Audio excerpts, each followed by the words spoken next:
Hello and welcome to Stretford Paddock. This is the Paddock preview for Manchester United against FC Copenhagen in the Europa League quarter-final. We're at the point where it's not round of trying to remember numbers anymore. It's the proper quarter-finals now. I'm joined by Alex. How you doing? Not bad, mate. Not bad. And Adam Mckola down the line. Are you there, Adam? I am here. Can you hear me now? Yes. Adam is reporting live from Germany, where the tournament is going to be held. He's our correspondent over there, like Eurovision. In my garden, like Eddie do you read us? Hi, we're here. Yes, I love it when they do that. Germany calling.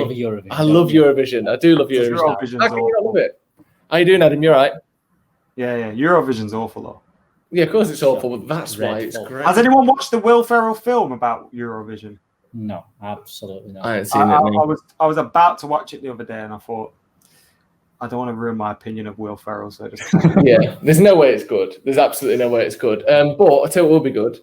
The Europa League. And I actually like the fact that this is like a little tournament, a mini kind of World Cup, Euros. We ain't got the Euros this year, obviously, but this is the sort of the Europas, I'm calling it. The Europas. Right. Instead of the Euros. We should have just... Don't you feel like we're too good for this now, though, lads?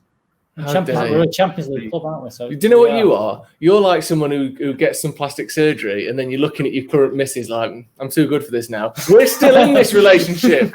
We're still in this with the Europa League. I don't believe we should have used our new kits in the Europa League either. Like they're for the Champions League. Do you know what I mean? What that's a sponsorship thing, isn't it? That's not us. I think once it got to like August the 7th, Chelsea have been playing with theirs for 3 weeks now. Yeah, exactly. But yeah, Adam trying to act like he's too good for his current missus. Well, you're not. Yes, you may be able to upgrade next season, but right now we're stuck with her. And you know what? If we marry Europa League, I'll be happy with that. Will you?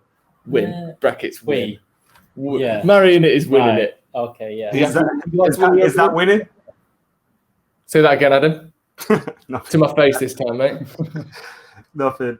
Okay, well, let's have a look forward to the game then. Obviously, we saw United beat LASK. It was a comfortable 2-1 win on the night. Do you worry that Alex, I'll come to you. Do you worry that our second string team, which that was, and a few people were surprised, including Adam, that it was actually as strong as it was, the likes of Maguire playing and a few others that we maybe thought we'd see a bit of a younger team against LASK. Do you worry that we still only won 2-1? That our second string team still struggles to beat pretty much everyone it faces? I don't know. I mean, they had that group of players, a lot of them haven't played a lot of football, especially the lads playing forward, haven't played a lot of football at all. So I think that, they were a bit rusty getting back into it. It did have that feeling of people that hadn't played the game in a while. So not too much. The bigger worry, I still don't understand the team selection for that game. I don't know why you didn't have a lot younger team, with a 5-0 head start. I don't know why players like Mengi, Laird, those kind of players think from the start. Mengi wasn't even featured in the on the squad, bench. which didn't really make sense to me, which confuses me for what's going to happen in this game. I don't know whether he's going to change everything again or he's going to put another similar team out. Maybe that's the team. Is he going to go more full strength? It's all confused me. I kind of thought that the team would go from a youth team and then kind of get stronger and stronger as it went on. You wouldn't see players like Harry Maguire. You certainly wouldn't see Paul Pogba coming off the bench. Martial as well. Martial it seemed like was like, Ole, let me play. Yeah, I think there was a little bit of that. I think so. I didn't think you'd see them until maybe this game or the game after. But I thought the team that's played last week should have been playing this game with Pogba and Martial, Rashford maybe coming on, and Bruno. I don't know. What do you think, Adam? I said the other day that Solskjaer is going to slowly wring the cloth of quality as the tournament goes along, wringing out the quality. Do you think we're going to get a few more drips? Maybe a Paul Pogba from the start, maybe a Victor Lindelof from the start? Yeah, I was kind of thinking that as well because, that if you look at it, with all due respect to Copenhagen, like last Copenhagen, potentially Wolves or Sevilla, and then a final potentially against Inter, Bayer Leverkusen or someone like that. Like, as you progress through the tournament, the teams seem to get harder. And I kind of thought as we got through, we'd slowly reintroduce better players. Maybe by the semi-final, we'd have, close to the full team starting. But I was hoping that this game against Lask and half against Copenhagen in the next phase, we'd use it to kind of give players a chance and give players a rest. But then Ollie's probably thinking, actually, we win 3 games and we've got a trophy. We've got a trophy under our belts and we may get that extension from the Premier League in terms of rest. So him and the players are probably just thinking it's a trophy at the end of the day. And there's enough rest in between games. and they're going to just go for it. I kind of felt that last game, though, was a gimme. It was like we didn't need to really turn up. We didn't need to do anything. Like, yeah, I understood Lingard, James, Mata, Regalo starting, but Maguire was a real odd one. And I think if someone suffered an injury, it would have been stupid to have done it in that game. But we've got to keep an eye on next season. We know that if we get knocked out, then there's not many fixtures in between now and next campaign, and you're probably bringing in friendlies and stuff like that. So we have to use it to build up for then as well. So it's hard to see how the managers look at it, really. But I was surprised to see Maguire. I was really surprised. And I wanted to see us wring that cloth of quality slowly as the Europa League. How is that thing? How have you got that as a thing? Ring the cloth of quality as the thing? tournament goes along. Thanks, Adam. Yeah, he made the point there about maybe seeing a few more younger players against Copenhagen. One thing to remember, and I'm sure everyone knows this, is that it is just single leg fixtures now. Yeah. It's one game. If you win it, you go through. If you lose it, you don't. Yeah. So you don't quite get that. We'll put a strong team out in the first leg. We can rest players in the second leg. That you might have done if we'd been playing them in a normal tie. Do you think that's going to make Solskjaer have to play better players from the start? Because all you have to do, concede one goal and you might be out.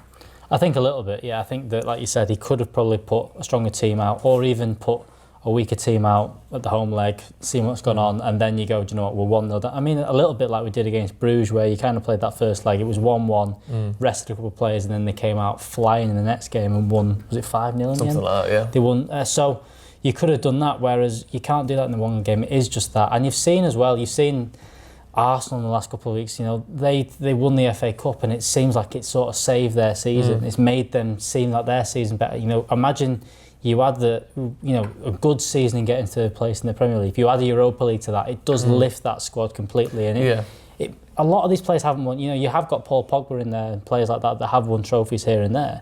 But a lot of them players haven't won anything at all. You know, even look at Harry Maguire, not won anything with Leicester. Victor Lindelof, I think, was part of the Europa League squad. But apart from that, you know, a lot of players that haven't won anything at all. It's not a team that's completely used to winning trophies, is it? There's a lot of them where the Europa League final would be the biggest game of their careers, isn't it? If you think about it. Wan-Bissaka, Maguire. Maybe Brandon Williams as well, if he's playing. Williams. Even Bailly was injured the last time we were in it. Even Bruno Fernandes as well. Yeah. You know, he's not... Bruno, I mean, obviously, McTominay leads ahead, but he's not won anything with Sporting Lisbon, and to get to these European finals, I think, would be a big thing. And I think it's even different for Martial and Rashford now, because they're in this team as key players now. Yeah, the main men. It'd be more their trophy, do you know what I mean? Like, Martial didn't start the last Europa League final, if I remember correctly. I don't think De Gea was used in that one. I know he won it for Atletico Madrid, but I don't think he was in goal for us when we won it. So there's a few players that might want to actually get their hands on a trophy, but it could be like the start of a new... I know we won it recently. It could be like the start of a new era kind of thing as well, isn't it? Yeah, imagine him winning Europa in first season, getting top goal scorer. Yeah, exactly. Yeah. And it's easy to understand, like I said, that it's the second-rate European competition. But I think Maguire's another one, you mentioned it there, who first season comes in as captain, or becomes captain in January, has had a few knocks and a few, we saw Wolves taking the piss out of him the other day, despite the fact that we knocked them out of the FA Cup and finished. That was a great video. But it was a funny video. Yeah. But I think for him and for Solskjaer especially, winning a trophy, cementing that this team is a winning team, I think would be massive for us and for those players in particular. Someone else who I think it would be massive for, who actually is used to winning trophies and winning United trophies, is Jesse Lingard. We saw him play against LASK. I thought he was one of our best players in that game. He came off after about 65 minutes, just after he'd scored. Do you think that was resting him? Because I think it was a little bit. I think that he definitely had a good game. I think that... I mean, I don't think he's not going to be a starting 11 player for Manchester United and shouldn't be, but he definitely has a role in that squad and definitely has something to do. You know, he had big game. He played well in big games this season. He played well in the game at Tottenham at Old Trafford, and then that little run of games he had. But then he was asked to do a different job where he was asked to create against, I think it was Crystal Palace or a lower down team, and then he struggled, started getting the stick again, and then he dropped out of the team again. I think Jesse Lingard can definitely have a role to play, and I think that he might get another start in this one. Yeah, what do you think, Adam? Do you think that he was dropped because his performance wasn't great, or do you think it was with an eye to the game on Monday? I don't think it was because of his performance, because I think he was our best player on the day. The first half, we were pretty dreadful as a team, but I thought Lingard was the one player that was trying to make things happen, slipping balls in down the flanks for. He created a few opportunities for Daniel James, Igalo, and then he obviously got the goal, which got us back into it. I thought it was. I agree with Paul Scholes when he said it was a strange one, considering he hadn't played much. Then you could have given him 90 minutes. He just scored. It's 1-1. He probably wants to score again.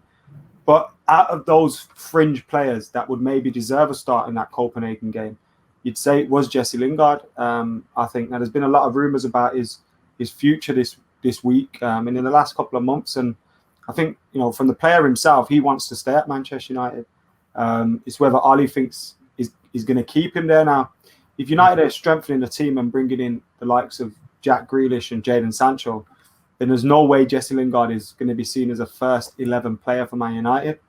But I still think he offers more than, say, Andreas Pereira, Daniel James, Juan Mata now. Obviously, Juan Mata, legacy-wise, is a lot bigger of a player than Jesse Lingard. But I think in this team, an unformed Jesse Lingard still offers something as a squad player. It's whether he wants that going forward. There's always that point in time, like remember with Nicky Butt, where he kind of just thinks, I don't want to be a squad player anymore. Phil Neville had it, and I think Nicky Butt's probably the best example, because sometimes you just think, shall I go somewhere where I'm going to be loved? I'm going to be the first in the first 11. I'm going to play week in, week out. That maybe be crossing his mind, but I have no doubt that he'll want to stay at United, and he does want to stay. It's just whether he can prove his worth to Ole Gunnar Solskjaer and maybe bump himself up that pecking order. But I think he's got a great chance in the Europa League if he's selected. Yeah, and it's when you get to semi-finals and the final, Bruno's starting. Yeah, Bruno's starting, so it's like now's his chance. Hard again, but I think Jesse still has something to offer the team. I just think it's whether he it's whether he settles for a squad player role or not, and he's good enough to go elsewhere. And Everton, I don't know, Villa, or even abroad, Roma, somewhere like that, Inter Milan. I think he's good enough to go there and absolutely tear it up. Yeah, his role has been slightly strange in the last year or so, and we've seen the things off the pitch as well. So it's almost a sort of unique position that he's found himself in, isn't it? And one thing with Jesse is we've seen in the past, he won't be overawed by the fact that we've got quarterfinals and semi-finals and finals coming up. No. He scored big games at Wembley, scored against the top teams in England multiple times. That's one thing you can rely on him for, is that if he gets a chance in one of these games, he's no less likely to score it because it's a big occasion. No. So I think these sorts of cup runs, and especially with Jesse Lingard, we've seen with him, he's all about form. He's a confidence player, isn't he? We saw he had that great run of form under Jose and at the start of Solskjaer, and then he's been well off that form. But he's got a couple of goals in his last couple of games, and hopefully that we can see this is the start of something else going forward. Looking a little bit at Copenhagen then. Yeah. What do you know about Copenhagen? I only finished second in the league this year, a long way behind Mckola. So I don't think they're the greatest team. I don't think them winning 3-0 against Istanbul, I don't think the quality is quite there. I don't think it's going to be a huge game. It should be. If we played our full 11, I think it'd be a comfortable game. But I think because we may rotate a few players, and for them it is huge. There's our question of how important this trophy is. There'll be that doubt in the mind that we might rotate players and things like that. For them, this is their first ever quarter-final in European competition, their chance to get to their first ever semi-final in European competition. It's massive for them. Do you see that video of their coach saying, if you lot beat Man United, you can have my bonus and you don't have to worry about anything for the rest of your lives? And then they beat us, and he's like, yeah, exactly. What about the bonuses? He'll go to the bottom of that. Actually, instead of giving mine away, how about we just give everyone a bit more of an extra bonus? It's a massive game for them. Are you worried at all about them, Adam? Do you think that these sorts of situations where it looks like a relatively easy team can be a bit of a banana skin at times? Well, it's a neutral stadium, isn't it? And they're going to be coming into it feeling quite confident. They went into the Istanbul game probably as the underdogs, and they were losing the first leg after the first leg 1-0. And got a victory, so they're going to be coming in feeling confident. You got a man like Guillermo Varea, who's going to want to prove a point against Man United. He got a decent assist the other day for the first goal, and they can cause you like if you don't turn up, you don't start well. We've seen it against some teams. Like anything can happen in a one-day fixture, but I'm confident United. Anyone in this tournament, you look at the last 8 teams, I think United are better than all of them. The only one that really bothers me is Wolves. More than Inter? Yeah. I don't think Inter are a great side. Conte's under pressure. They didn't look great in the last round, really. It was against Getafe in the last round. And I think had Getafe scored the penalty that they had, Inter probably would have gone out. So, I don't fear many teams left in this competition if United are playing their full strength side. I told you we're too good for this now. Yeah, there's a bit of that maybe. Inter do have some good players. Obviously, Lukaku. They've got Christian Eriksen. They've got Ashley Young, Skriniar. A few standout players. Handanovic in net. Alexis Sanchez as well, who you say that maybe half jokingly, but he's got tennis. I'm not joking. Yeah, and he's the sort of player that we saw against City. We've seen it in sort of fits and starts here and there that we know he's got quality, and he only has to do it for 40 minutes, and that can be enough to inspire 2 goals, and he's still got that in his locker. So there are definitely difficult teams. Wolves we've struggled to beat almost. I'd love to beat Sevilla, by the way. Every time Sevilla. I'd love to play Sevilla. We always struggle against Spanish sides. Say that again. Against Sevilla. I think Wolves. Sevilla look really good the other day. Really, really good. I'd love to play Sevilla just for the whole Mourinho thing. And they've just got that, like Jose said, they've kind of got that Europa League heritage, haven't they? Where they've won a lot of trophies. I want us to beat Sevilla, and Ali to come out and say that's football heritage. That would be unbelievable. That'd be nice, wouldn't it? That'd be great. Right then, let's have a look at our predicted 11s. Alex, do you want to go first? Are you expecting a lot of changes, or do you think slurring the cloth of quality? I think there will. It might be a little bit of a ringing of that cloth of quality. It's a saying now. Go on. It's going to be a sticker as well soon. Go on.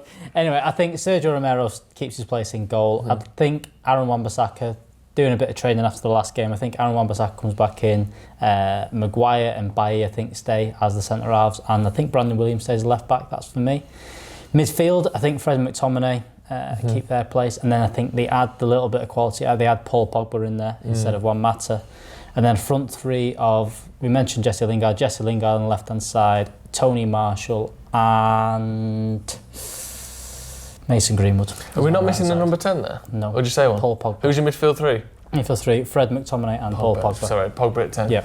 Yeah, that's it's kind of a mix of everything. It's getting there, It could literally, because, I mean, you saw after the game they had, I think it was 8 players went warming up, and I was going through, they could literally just change everyone bar Maguire and Bailly and bring in a whole new team there. And it wouldn't be too bad. Wan-Bissaka led with training, and then you had the players like Garner, Fernandes, Rashford, all of them could come back in, but I think Rashford still needs a break. Rashford still needs Rashford an in particular to me. I think he still needs a break. What about your team, Adam? What are you thinking? I think we'll see Sergio in net. I wouldn't be surprised to see Wan-Bissaka come back in. Probably be one of the few changes that we make to kind of strengthen the team. Not that I thought any of the fullbacks were bad the other day, but Wan-Bissaka's our best. So Wan-Bissaka, I think we'll see Maguire and Bailly again as well. And then at left back, Brandon Williams. Midfield, McTominay, Fred. I actually think, Pogba might get a start. I kind of think him coming on was kind of a sign that he might be the one out of Pogba and Bruno that played, because obviously Bruno had a long season for Sporting. He came straight into United, didn't really miss a game. Whereas Pogba's coming back from injury, and maybe it'd be good for him to play at least 60 minutes of this. So bring Paul Pogba in. And then I'd go Jesse, Marshall, and Mason. Good team, that. Yeah, it's a good team. It's almost the same as mine. Very, very similar. I felt sorry for Igalo, and I feel sorry for Mata. Mata plays with shit every time. Like he never ever gets to play with Rashford and Marshall and Greenwood running around him. Obviously, you're going to play Bruno in those situations, so I feel sorry for him.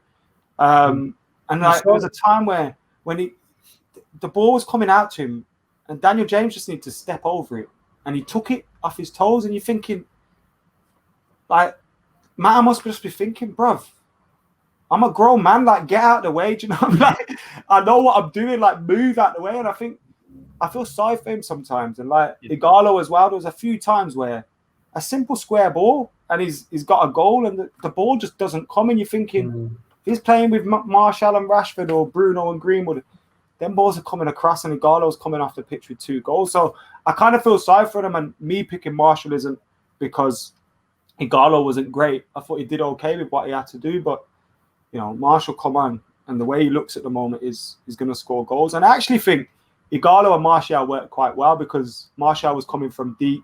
He loved playing those 1-2s. You see him occasionally, once him and another player, usually Rashford or Bruno, just single out 1 or 2 opposition defenders. The 1-2 is going to come. And he's very intelligent with that. So Igalo with his back to goal could be maybe some way we could go like with Martial and, maybe Martial in behind Igalo, but I don't think we'll see it. He's good at that, and Igalo as well. He's the perfect player to just sort of pass the ball into on the edge of the box. He's like, do you know when you're in training, he's like, pass it to the coach on the edge of the box and he'll pass it back to you. Igalo is just that in a proper match, and he's back strong, to everyone, does well with it, plays it around the corner. Right, so for me, I'm thinking similar to you, but I think it will be a bit stronger. I think the fact that we saw Maguire in that last one, and the fact that we saw Pogba and Martial come on, I think it's going to be closer to the first team than you two are predicting. Also, partly because they've had 2 weeks rest, and they've got probably another month's rest after this. So I don't think, obviously it's better to have it in a row, and it's not quite sitting on the beach for 3 weeks like they would normally get. But they had 3 months rest a month ago. They've had 2 weeks rest just now, and they're going to have another month after the tournament. So I think, if their performances now might be affected by how tired they were from the league, but I think by the time the next league rolls around, if you look at the last 5 months of their careers, they've had plenty of time off. Yeah, do you know what I mean? And again, it's not the same as it being uninterrupted and all that, and the mental side of things you maybe don't quite get a chance to recover. But I don't think Ollie is as worried about players being tired as we are maybe necessarily. So I'm going to go with Romero, who I think will play every game unless he gets sent off or injured. Wan-Bissaka, like you've done. I think it will be Maguire and Lindelof, get them used to sort of back in as well. The fact that Maguire played in the last game, I think he's willing to play centre-backs in pretty much every match. Yep. Brandon Williams at left-back. I don't think Matic will come back yet. I do agree with you on that, but I'm going to go Fred, Pogba, Bruno. I think Bruno will come back. Attacking. And then I'm going to go Mata, who I think deserves a chance, like you were saying, Adam, to sort of play alongside the first team for once. I'm going to go Mata, Martial and Dan James. I don't think we'll see Rashford, but I do think we'll see Martial, I do think we'll see Pogba, I do think we'll see Bruno. I think it's going to be a lot closer towards a sort of full strength side. That's what I'm thinking. I don't think we'll see Lindelof because I think he's going to give Eric Bailly a chance. Like there's talk we're going to get him being for a centre back. We might not even have the funds to get a centre half when you look at what's happening with Chris Smalling and stuff. Maybe Ollie is, saying, Eric, here's your chance. Like, step forward now and play. We all know how good Eric Bailly is. In my opinion, he's our best centre half when he's on form and he's fit. And I think there's still hope there, but it's just about keeping him fit now. If he can help us win the Europa League, maybe that's what makes him arrive at United. If you were the coach of Man United and you've seen a player who's been at the club for 3 years now, I think this will be his 4th season we're going into, I think. How long does he have to be fit in a row before you think... He never plays badly. You can rely on him. He's probably had a bad game here and there, but there's never been a period of time where you thought, fucking hell, Bailly looks like he's... No, I'm not... Well, no. It's just literally... Definitely. I think Ali will take it from when he's been there. I think you have to, don't you? Yeah, I think... But I mean, rely on him. I don't mean how he plays. I mean, we know Lindelof can play 35 games a season. Maguire's played every He's been fit for a decent amount of time now, hasn't he? His last injury was a head injury. Come on, and that was precaution. Well, so he has been fit for about 3, 4, 5 months. He's been fit for. He was fit before the pandemic. He just wasn't getting used, if you remember. So... Yeah. I think he has shown us a sustain, and maybe that's what Ollie's wanted. He's been like, yo, let's just be fit, like for a few months, just be fit and train. I don't know, like that may be what he said. Like, well, I think if he doesn't sign someone else, I think what he's probably looking at now is that, look, maybe if we're bringing Chris Smalling back as an extra bit of cover, as maybe someone's a little bit steadier, that whatever that is. If Chris Smalling's coming back, which he is, but then you've got the risk of Bailly, because if Bailly works off, yes, it's fantastic, but you need someone just in case that it goes again. then Twanzebe as well, I think he wants to give him a go, but again, similar to injuries. And then I think Mengi coming in, Mengi's got big, and he's only 18 years old, but whether he can get a run in the team. If he doesn't sign someone else, I think that we do need another centre-half to cover, because all those that I've mentioned there, you've got an 18-year-old, Bailly's never had a run of being fit, and Twanzebe's never really had that run of being fit as well. You need an extra centre-half in there. I'd like to see Eric Bailly play, because, like you said, you've not seen a bad game out of him. He's got the athleticism that none of the other centre-halves have, none of those starting two in Maguire and Lindelof have. So you'd love to see him in the game, but you're right. He has to have 30 games in a row. Yeah. He has to. With Eric Bailly, I agree that he's athletic, he's quick, he's got a bit of skill in him, he's got a bit of flair that some of the others don't have. But I don't necessarily buy into this idea that he doesn't make mistakes and that whenever he plays he's really good.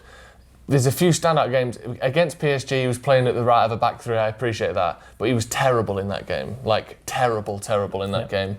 He made a mistake against Norwich in the FA Cup, which cost us a goal. He's out of position sometimes. Maybe some of that comes from not playing. In the last 2 years, how many games has he played? A handful, a dozen, 2 dozen maybe? But he doesn't play enough games, and maybe some of that will come from that. But I don't think it's necessarily the case that every time he plays, he's amazing and he shows us what we. I don't mean that, but I mean he's obviously made mistakes. Yeah. But it's not, like for a period of time, he's never looked like, oh my God, we can't rely on this guy. Oh yeah.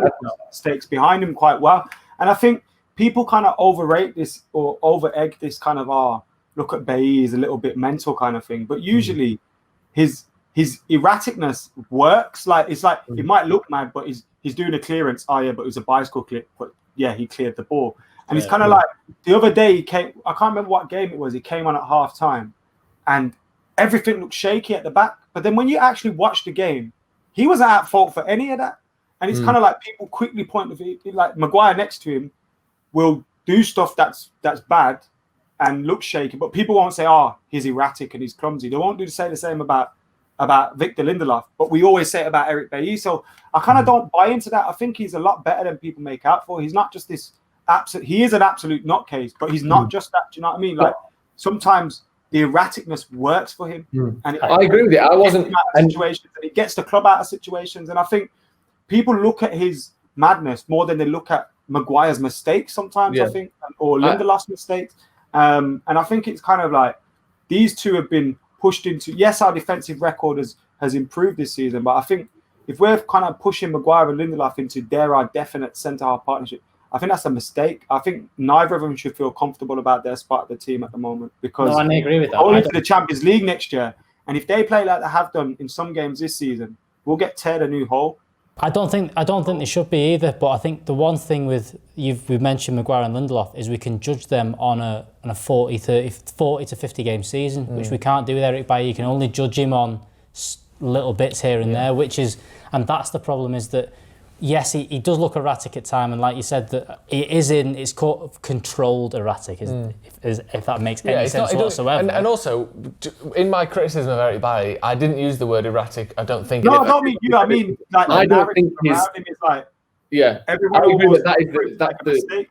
Yeah. That's how people talk about him. No. But I think that most, like I said, the bicycle kicks, the skills against Chelsea, most of the stuff that he does that makes him the nutter that we all love is actually Chelsea good. In the semi-final, he was our best centre-half. He was. Yeah. And when he went off, we conceded.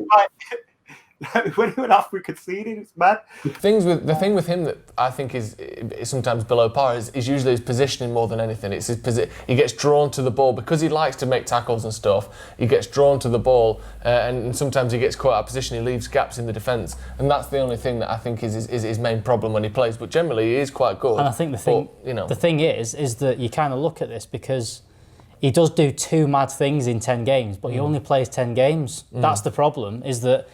Yeah, Maguire does 2 dodgy things, but he plays 40 games. That's the difference. Is that that's the only problem with him. It's that he needs a run in the team, because over a season, he is a very good centre half, but he's not given us a season, so you can't judge him over 40 games. When Lindelof is your partner with Harry Maguire, it's Lindelof and Maguire. When Bailly is your partner with Maguire, sometimes it's Maguire and Jones because Bailly's unfit. So I mean, if you decide that it's Bailly, it still isn't Bailly, if you know what I mean. Whereas when you decide it's Lindelof, I know that he may not be the best centre-back in the world, or maybe Maguire isn't as well, but at least you know who's playing week after week. But again, I think this could be a good time for Eric Bailly, but I just do think that Solskjaer does seem to have decided that Lindelof is that second choice, or the one to play alongside Maguire. So I think he will start, but I wouldn't be surprised if Eric Bailly did start. No. Let's move on to some score predictions then. Adam, what are you thinking for this one? 3-0 United. Marshall, Rashford, Bruno to score. You thinking just comfortable from start to finish, or maybe a bit shaky and then we get the 3 goals late on? What are you thinking? They might start off well because, you know, they're going to be up for it, innit? But quality will take over in the end. Alex, what do you think? I'm going to go not quite as confident, but 2-0. I think it'll be similar game to last, but I don't think we'll concede. I think it'll be a similar kind of game. First half, maybe a bit shaky, maybe we nick the goal. Martial definitely score. Got to back him. And who's your second goal scorer? Mason Greenwood to score your second. Mason. I think it's going to be a tough game, you know. I reckon we'll, I don't know, start maybe a bit sluggish like we have done the last few matches or the last few games of the league. I think we should win. But with it being a single leg, they just go for it, don't they, Copenhagen? Yeah. I think they will score because we do struggle to stop teams scoring when they're going for it. So I'm going to go 2-1 United. I think it'll be relatively not comfortable because a 2-1's never comfortable, but sort of cruising toward the end. I'll go Bruno and Martial with the goals for me. Not bad, is it? We all think we're going to win. Let us know what you think the score is going to be at home. Give us your predictions. Give us your team starting 11s as well, because I think this is one of them where you can guess about 12, 13 different variations and you may well be right. So, yeah, it's going to be a difficult one. Again, we're going to be covering everything with the watch-alongs, the team news, reviews for the game against Copenhagen on Monday night. It's weird having Europa League games on Wednesdays. It was like Champions League, wasn't it? I was pretending it was Champions League against LASK. But Monday, what's that? Monday Night Football? Gary Neville will be on that probably. Don't watch that though, watch us instead. Like I said, we'll be here for the watch-alongs. We'll be here for all sorts of good stuff as well, so make sure you check all of that out. Thank you very much for joining me, Alex. Cheers, mate. Thanks for joining us at home, Adam. Actually, not at home, sorry, in Germany at Manchester United's camp for the Europa League. Thank you very much. Look at that. Look, bloody hell. Stop kicking the ball at him. That was Paul Scholes probably from 70 yards. Thank you very much for joining us at home, and we'll see you in a bit.